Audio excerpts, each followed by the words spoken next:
Bon, donc, voilà de retour. Pour maintenant parler de interference of light. Well, obviously, if you need interference, you will need coherence. Coherence will imply that you should have the same frequency and same wavelength. That is, we'll be dealing with monochromatic light. Monochromatic means single color. Of course, single color means single wavelength or single frequency.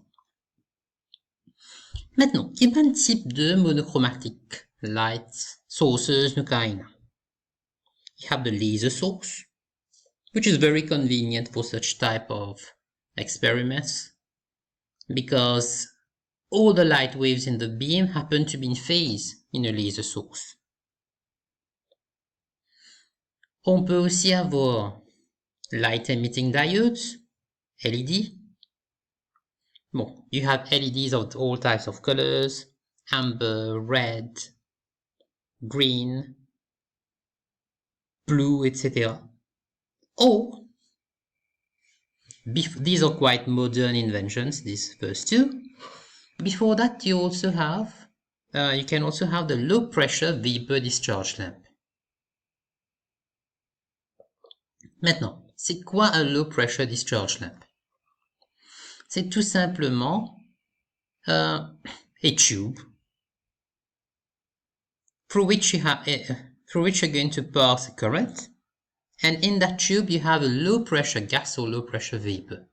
Low pressure means that it's going to behave almost ideally.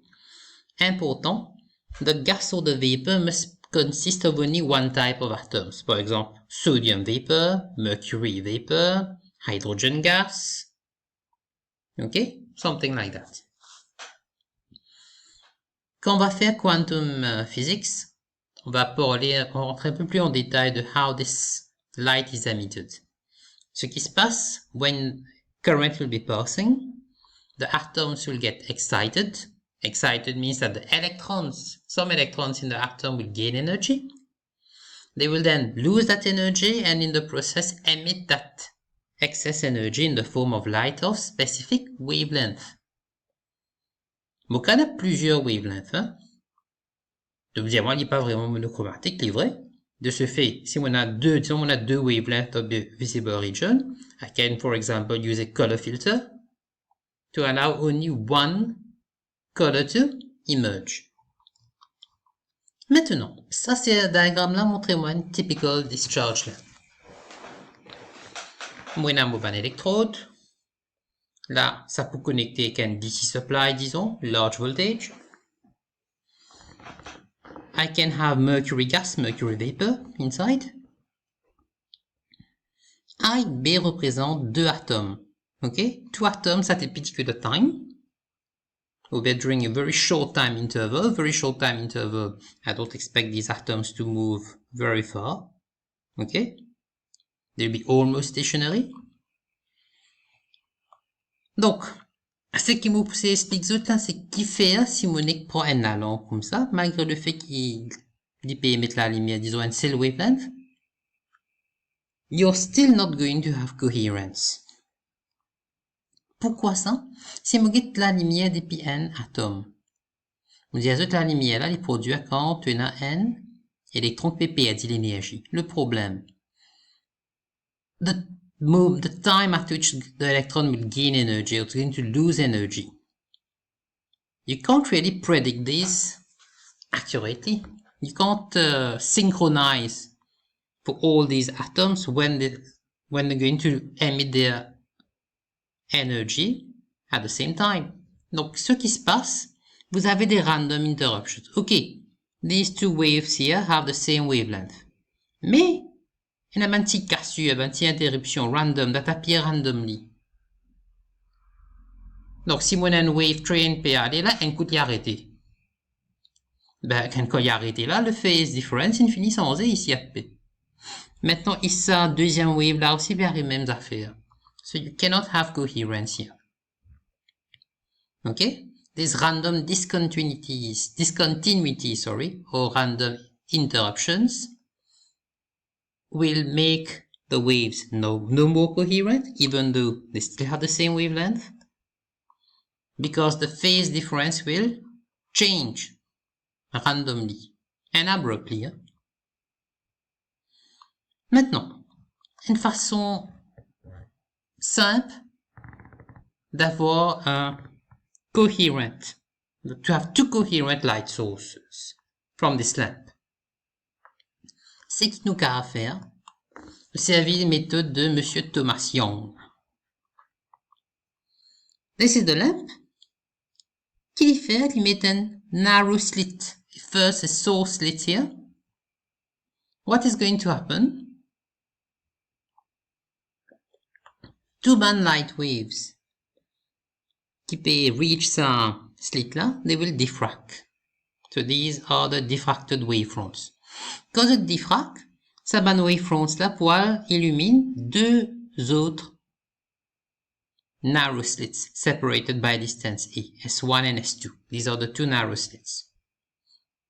Maintenant, how does coherence arise here? Very simple. Si disons ici, on a a change in phase due to this random interruption. But this change in phase will affect equally both slits parce que c'est sa wavefront là qui peut propagate et pour reach S1 and S2. So they have to be, S1 and S2 will have to be coherent. They will have a constant phase difference. Donc la lumière qui peut émerger de S1, S2, encore une fois, l'autre diffraction en cours. Okay? These diffracted waves will eventually superpose somewhere here and therefore will create an interference pattern. Ok? Donc comme je dis, A c'est le separation of the slits là, hein? Of the double slit. Bon, tout ce que j'ai expliqué là, you have it written in your notes, you can go through it, take your time. Let us now come to Young's double slit experiment. Cette expérience est bien importante. Et le problème au cours qu'on porte de la lumière pour voir le interference pattern.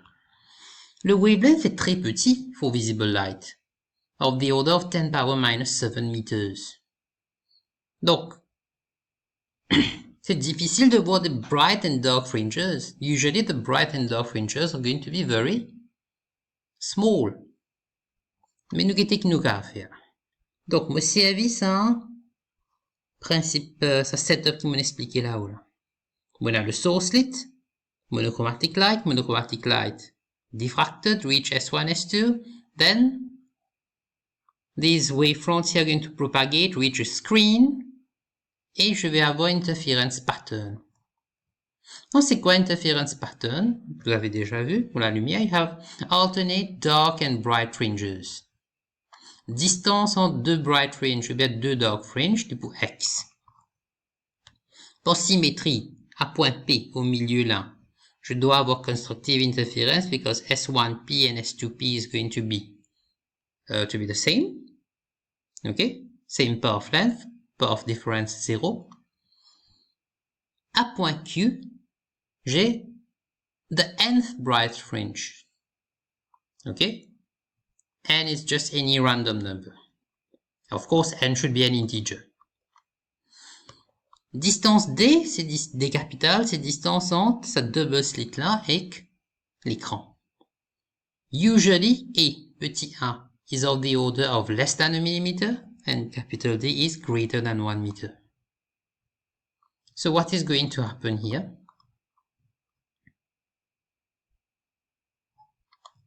Let us have a look. A is much smaller than D, or D is much larger than A. Now, because of this, ça D angle theta 1 et theta 2 là, je peux à peu près pareil, and of course these two angles are going to be very small. Ok, the geometry, pour voir la géométrie de sa setup là, on peut voir un enlarged view here. Et distance entre S1 et S2, ça c'est theta 1, ça c'est un ray of light là, ray of light qui est par le code Q, ça contient le nth maximum from S1, at an angle de theta 1, from S2 at an angle de theta 2, from the center here c'est theta. Bon, from the center you don't really have a light ray, c'est juste un imaginary line that I've drawn here. Donc, theta pour approximately equal to theta 1 et theta 2. Now we come to something interesting here. Ça angle là ici c'est 90 degrés. Ça veut dire là O, P, Q. C'est un right angle triangle. We can use our trigonometry. Tan theta opposite over adjacent. PQ over OP. Ça va me faire NX sur D. Ça, je vais appeler ça équation 1. Maintenant, je rappelle mon diazote que theta 1 à peu près égale theta à peu près égale theta 2. Ça veut dire que ça déraise ici, là. En fait, c'est presque parallèle. They're not exactly parallel because they're truly parallel, they would never meet. They should meet to form the interference, the maximum at Q. Mais c'est presque pareil. Donc, qu'est-ce que ça veut dire? Que sa deuxième path S2Q là, pour qu'il y ait une constructive interference ici, disons qu'on a ce cinquième maximum ici, ça veut dire que le path difference là doit être 5 lambda. Si jamais n est égal à 7, ça va être 7 lambda, etc. Donc, qu'est-ce qui se passe? Sa bout là, sa ray là, il va être plus long par n lambda. Voilà, you have it in the diagram.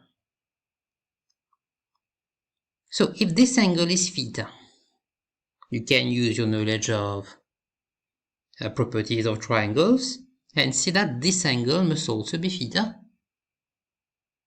Lambo dessinen I join S1 to this ray using a perpendicular line. Hein? Donc, on a deux right angle triangle ici. Dans ce right angle triangle là, sin theta, opposite over hypotenuse, n lambda, donc ça va être S2m sur S1, S2. Mais S2m c'est n lambda, c'est le path difference. Et sa distance là c'est 1. Donc ça c'est équation 2. Maintenant for very small angles, sin theta presque égal tan theta. You can check it. Rappelez-vous, tan theta c'est sin theta sur cos theta. Pour small angle, cos theta approximately 1, donc sin theta pour approximately equal to tan theta. Donc équation n, je vais servir équation n et équation 2. I get this approximate relationship. Donc n lambda est côté approximately equal to n x over d, n coupé. X, ça veut dire la distance entre deux private fringe faut être égal à lambda d over e. Bien sûr, ça c'est un approximate relation which is valid only if d, distance to the screen, is much larger than the distance between the two slits. Voilà un petit exemple. Vous avez la lumière 590 nanomètres. Distance entre nos deux slits 0.50 mm. D, c'est 2.00 mètres. So you plug in your value ici. Je vais donc avoir distance entre deux private fringe environ 2.4 mm. 590 nanomètres, c'est la lumière qui nous obtenir d'habitude depuis une sodium lamp. This corresponds to yellow light.